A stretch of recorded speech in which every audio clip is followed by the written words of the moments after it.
The first day went smoothly. I hiked several miles off the beaten path and found a secluded spot by a clear, bubbling stream.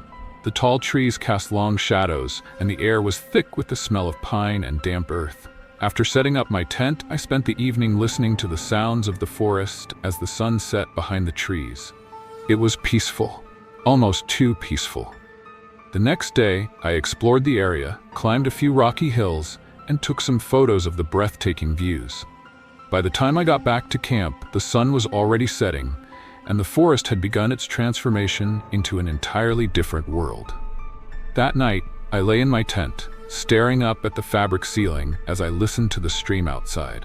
That's when I heard it for the first time. It was sharp and high-pitched like nothing I'd ever heard before. At first I thought it might be an animal, a fox or maybe a coyote. But as I lay there, frozen, it struck me that it sounded eerily human. I tried to convince myself it was nothing.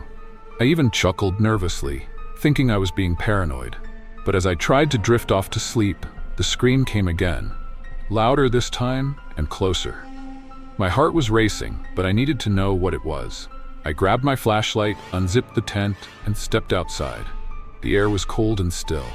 My flashlight beam cut through the darkness, illuminating the trees around me. I called out, "Hello? Is anyone out there?" But my voice felt small, swallowed by the vastness of the forest. There was no response, just the quiet hum of the night, punctuated by the occasional rustling of leaves in the breeze. I stood there for what felt like an eternity before deciding it was safer to go back inside. I didn't sleep much that night. The next morning, I tried to shake off the eerie feeling from the night before. I convinced myself it was an animal call, maybe distorted by the wind or my imagination. But as I explored the area again, something felt off. The forest seemed quieter than usual. The birds were gone, and even the stream sounded muted. Then I noticed something strange. About 50 feet from my camp, I found a small clearing where the ground had been disturbed. There were broken branches and a pile of rocks stacked deliberately, almost like a makeshift marker. It didn't look natural. And it wasn't there yesterday. That night, I couldn't relax. The image of the disturbed clearing haunted me. As darkness fell, I felt trapped, surrounded by trees that seemed to close in on me. And then just as I was beginning to drift off to sleep, it happened again. This time, the scream was unmistakable. It was human. It was a woman's scream, filled with terror. I bolted upright, clutching my flashlight.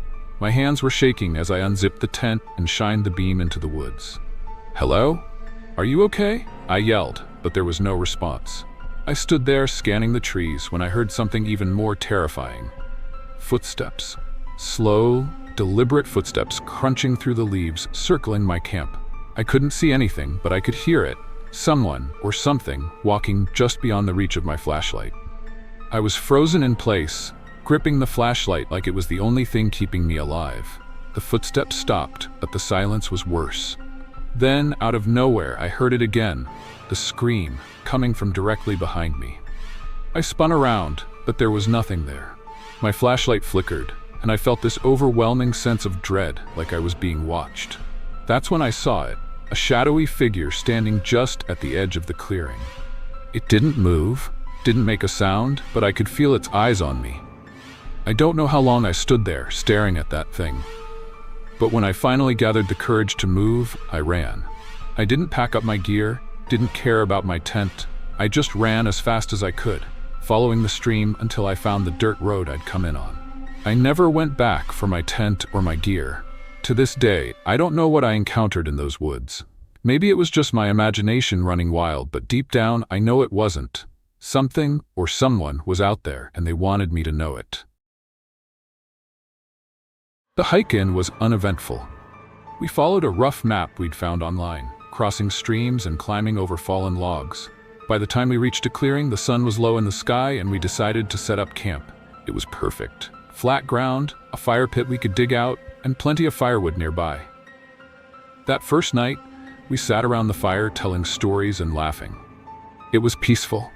Nothing but the sound of the fire popping and the occasional hoot of an owl. But as the night wore on, the woods around us seemed to change.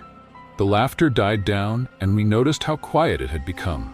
The usual sounds of the forest, crickets, frogs, the rustling of animals, had stopped completely. We shrugged it off and decided to head to bed. I lay in my tent, staring up at the fabric ceiling, listening to the stillness. Then, just as I was drifting off, I saw something. A shadow, slowly moving across the wall of my tent. My heart raced. It wasn't one of my friends. The shadow was too tall and it moved differently, slowly, deliberately, like it was watching. I wanted to call out, but something told me not to. Instead, I lay there, holding my breath, until the shadow finally disappeared. The next morning, I asked Josh and Derek if they'd been walking around the tents, but they both swore they hadn't. We laughed it off, chalking it up to paranoia or a trick of the firelight. But as we packed up to explore the forest, I noticed something odd. Near the edge of the clearing, there were footprints. They were huge, far too big to belong to any of us, and spaced so far apart that it was like whatever made them was taking massive strides. I pointed them out to the others, but Derek just laughed. Probably a bear, he said. I wasn't so sure. That night, we were sitting around the fire again, this time quieter, more on edge. The forest had the same eerie silence as the night before, and none of us could shake the feeling of being watched. Then, out of nowhere, Josh froze. "Did you see that?" he whispered, pointing to the edge of the clearing. We all turned, straining to see what he was pointing at. At first, I saw nothing, but then, just beyond the reach of the firelight, I saw it, a figure standing between two trees. It was tall, impossibly tall, and completely still. We stared at it for what felt like forever before it melted back into the darkness. That night, we went to bed early, too shaken to stay up. I lay in my tent, staring at the ceiling again, trying to convince myself it was nothing. But around 2 a.m., I woke up to the sound of footsteps, slow, deliberate, circling our camp. I tried to stay quiet, but I could feel my heart pounding in my chest. Then the footsteps stopped, right outside my tent. I could hear breathing, deep, raspy breaths, just inches from where I was lying. I was too terrified to move.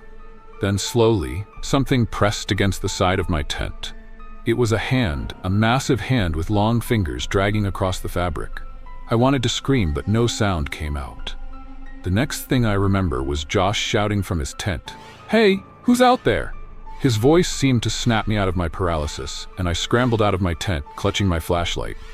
Josh and Derek were already up, their light scanning the trees. But there was nothing there. No shadow, no footprints, just silence. We didn't stick around to find out what it was. We packed up our gear in record time and hiked back to the car, barely speaking a word.